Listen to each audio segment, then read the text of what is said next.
Bengaluru Majestic Annamma ದೇವಸ್ಥಾನ ಹತ್ತಿರ ಸರ್ಕಾರಿ ವೈಟ್ ಬೋರ್ಡ್ ವಾಹನದ ಮುಂದೆ ಪ್ರತಿಭಟನೆಯನ್ನ ಮಾಡಲಾಗಿದೆ.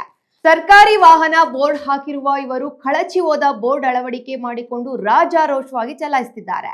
ಎಲ್ ಬೋರ್ಡ್ ವಾಹನ ಬಳಕೆ ಕಡ್ಡಾಯ ಎಂದು ವಿಶ್ವ ರೈತ ನಾಯಕ ಪ್ರೊಫೆಸರ್ ಎಂಡಿ ನಂಜುಂಡಸ್ವಾಮಿ ಎಚ್ಚರಿಕೆಯನ್ನ ನೀಡಿದ್ದಾರೆ.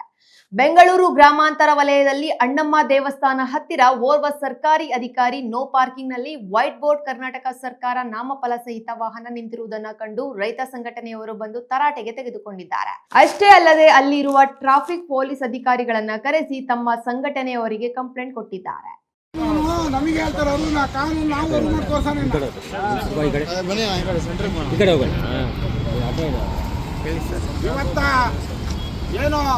ಸರ್ಕಾರ ಮತ್ತೆ ಸಂಭ್ರಾಟ ಆಡ್ತಾ ಇದೆ. ಇಲಾಖೆಯವರು ಇಟ್ಕೊಂಡು ಇಲಾಖೆಯವರು ಇಂಥ ಕೆಲಸ ಮಾಡ್ತಾರೆ. ಇವತ್ತು ಸಂಪೂರ್ಣವಾಗಿ ಒಬ್ಬ ಸಾಮಾನ್ಯದ ಒಬ್ಬ ಬಡ ರೈತ ಒಂದು ಬೈಕಲ್ಲೋ ಸ್ಕೂಟ್ರಲ್ಲೋ ಹೋಗಿದ್ರೆ ಅವ್ನು ಹಿಡಿದು ಫೈನ್ ಹಾಕ್ತಾರೆ, ನಿಮ್ದೆಲ್ಲಪ್ಪ DL ಅಂತ. ಇವರಿಗೆಲ್ಲಿ ಆಯ್ತು, ಅವನು ಆಟೋದವನು ಬೆಳಗಿಂದ ಸಾಯಂಕಾಲ ಸುತ್ತ ಹೊಡೆದ್ರು 200 ರೂಪಾಯಿ ದುಡಿಯೋದು ಕಷ್ಟ, ಅವನು ಕಷ್ಟ. ಯಾರೋ ಇಲ್ಲಿಂದ ಕಾರ್ ತಂದಿದ್ರೆ ಅವ್ನಿಗೆ ಹೋಗಿ ಪಾರ್ಕಲ್ಲಿ ಹೋಗಿ ಬೀಗ ಜಡ್ದು ಬರ್ತಾರೆ ರೈತರಿಗೆ. ಇವ್ರಿಗೆ ಯಾರು ಜಡಿಯೋರು? ಇವರಿಗೆ ಎಲ್ಲ ಬೋರ್ಡ್ ಹಾಕಬೇಕು. ಯಾಕೆಂದ್ರೆ ಇವರು ಕೂಲಿ ಇರೋರು, ಕೆಲಸದವರು. ಇವ್ರಿಗೆ ಯಾಕೆ ವೈಟ್ ಬೋರ್ಡು?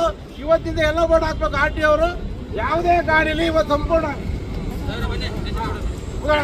ಮರದಸ್ತ ಗಾಡಿಗೊಬ್ಬ ಸ್ಟೇಷನ್ಗೆ ಒಪ್ಪಿಸ್ಬೋದು. ಗಾಡಿ ಮೂಂಕ ಮಾರಾಟ ಫೋಟೋ ಹೊಡ್ಕೊಂಡು ಬರಲಿ ಸ್ಟೇಷನ್ ಇದೆ. ಇನ್ನು ಹೇಳ್ಬಾ, ಇನ್ನು ಇದೇ ಕಬಡ್ಡಿ ಆಡೋದು ಅಂತ ಕಡೆಯಲ್ಲಿ ಇವತ್ತ ಈ ಉಪ್ಪರ್ಪೇಟೆ ಸ್ಟೇಷನ್ಗೆ ಗಾಡಿನ ಕಳಿಸ್ತಾ ಇದೀವಿ. ಕರ್ನಾಟಕ ಸರ್ಕಾರ ಇದೆ ಗಾಡಿ. ನಿಮ್ ಗಾಡಿನ ಕೊಡ್ಬೇಕು, ನಿಮ್ ಗಾಡಿಗೆ ಕೊಡ್ಬೇಕಾಗೋದು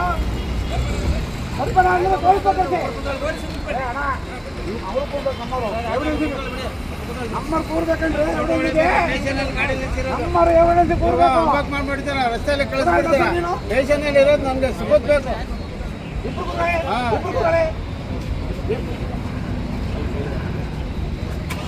ಫೋಟೋ ಹೊಡ್ಕೊಂಬರ.